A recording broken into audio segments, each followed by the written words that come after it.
আসসালামু আলাইকুম বন্ধুরা, কেমন আছেন আপনারা? আশা করি আপনারা সকলেই ভালো আছেন। তো আজকে আসসালামু আলাইকুম বন্ধুরা, আমি আফিফুল। আশা করি আপনারা সকলেই ভালো আছেন। তো ভিডিও তো আপনারা কম বেশি সবাই দেখেন। ভিডিওতে মানুষ কিভাবে কথা বলতেছে, কিভাবে সুন্দরভাবে বিষয়গুলো উপস্থাপন করতেছে, কিন্তু ক্যামেরার সামনে কি কথা বলা এতটাই সোজা? আপনারা হয়তো যারা যারা ভিডিও করছেন তারা এই জিনিসটার সম্মুখীন হয়েছেন বা এই অভিজ্ঞতা অর্জন করছেন। আমিও শুরুতে যে সময় ভিডিও করতাম, আপনারা আমার প্রথম ভিডিওটা দেখবেন আর এখনকার ভিডিওগুলো দেখবেন যে আগে আমি কিভাবে কথা বলতাম। আমার ক্ষেত্রে যেটা হয়তো, আমি ভিডিওটা যে সময় স্টার্ট করতাম, স্টার্ট করার পরে আসসালামু আলাইকুম বন্ধুরা কেমন আছেন আপনারা বলার পরেই যে কোন বিষয়ে আমি কথা বলবো সেটাই ভুলে যেতাম, বা কথা বলতেছি হঠাৎ করে নাই, মনেই নাই যে কোন বিষয়ে কথা বলতেছি। এরকম আমার ক্ষেত্রেও হয়তো।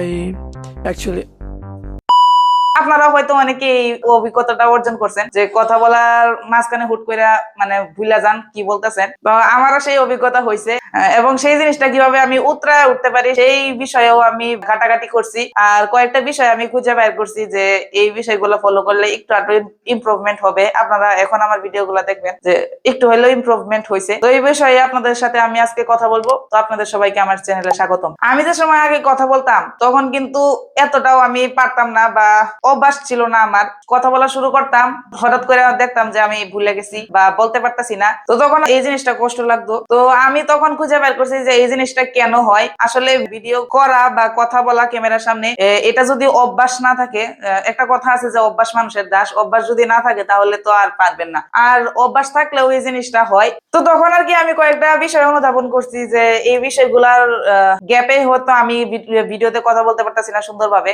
এখন দেখবেন যে মোটামুটি আল্লাহর রহমতে একটু ইমপ্রুভমেন্ট হইতেছে। তো আমি যেই রাস্তাগুলো খুঁজে বের করছি বা আমি যেই বিষয়গুলো অনুধাবন করছি সেগুলার প্রথম জিনিসটা হচ্ছে যে গবেষণা করা। আপনারা সকলেই জানেন যে কোনো একটা বিষয়ে কথা বলার ক্ষেত্রে সেই বিষয়ে স্পষ্ট নলেজ থাকা লাগে আর গবেষণা করা লাগে। আপনারা দেখবেন যে আপনারা যে সময় কোনো একটা বিষয়ে কথা বলবেন, কিছু না জানলে তো আর কিছু বলতে পারবেন না। আর যদি সেই বিষয়ে গবেষণা করেন, একটু বিশ্লেষণ করেন, তাহলে কিন্তু সেই টপিকটা সম্পর্কে ভালো একটা জ্ঞান অর্জন করতে পারবেন। সেই টপিকটা সম্পর্কে ভালোভাবে কথা বলতে পারবেন, ভালোভাবে গুছায় কথা বলতে পারবেন। তো আমিও সেই বিষয়টাই করি। আমি যে সময় টপিকটা নির্ধারণ করি যে আমি এই টপিকে কথা বলবো, তো তখন আর কি আমি একটু গবেষণা করি, একটু খোঁজাখুঁজি করি যে কিভাবে কথা বললে ভালো হবে, কোন শব্দটা ব্যবহার করলে ভালো হবে, এই বিষয়গুলো আর কি করি। এরপরে আমি যেটা করি সেটা হচ্ছে নিজের সাথে নিজে কথা বলি বা আয়নার সামনে কথা বলি। আয়নার সামনে আমি যে ভিডিওতে কিভাবে কথা বলবো সেটা আর কি প্র্যাকটিস করি। আপনারা কিন্তু আয়নার সামনে কথা বলতে পারেন বা নিজে নিজে নিজের সাথে কথা বলতে পারেন। এভাবে কিন্তু ভালো একটা প্র্যাকটিস হয়ে যায়। তো দেখা যায় যে ক্যামেরার সামনে তখন আপনারা ভালোভাবে কথা বলতে পারতেছেন। তো এরপরে আমি আরেকটা জিনিস ফলো করি, সেটা হচ্ছে প্রচুর ভিডিও দেখা। তো এখন তো কম্পিউটার মোবাইলের যুগ, সবার কাছেই মোবাইল বা কম্পিউটার থাকে। তো আমি যেটা করি, এন্টারটেনমেন্ট নেওয়ার সময় ভিডিওটাও দেখি। আর ভিডিওতে মানুষ যারা ভিডিও বানায় তারা কিভাবে কথা বলতেছে, তাদের বাচন ভঙ্গি এবং তারা কোন শব্দগুলা ব্যবহার করতেছে ভিডিওটা কথাটা সুন্দর বানানোর জন্য, সেই জিনিসগুলো আর কি আমি বুঝার চেষ্টা করি। এবং আমিও আমার ভিডিওতে আর কি সেই জিনিসগুলাকে ইমপ্লিমেন্ট করি যে কিভাবে একটু সুন্দর করা যায় আমার কথা। তো আপনারা ওইটা ট্রাই করতে পারেন। তো আপনারা মোটামুটি একটা প্রিপারেশন নিলেন, নিজের সাথে নিজে একটু প্র্যাকটিস করলেন, তো বাচন ভঙ্গি গুলাও ঠিক করলেন, কথাটা কিভাবে বলবেন সেটাও সুন্দরভাবে গুছাইলেন, সেটা ঠিক করে আপনারা ক্যামেরাটা অন করলেন, কথা বলাও শুরু করলেন।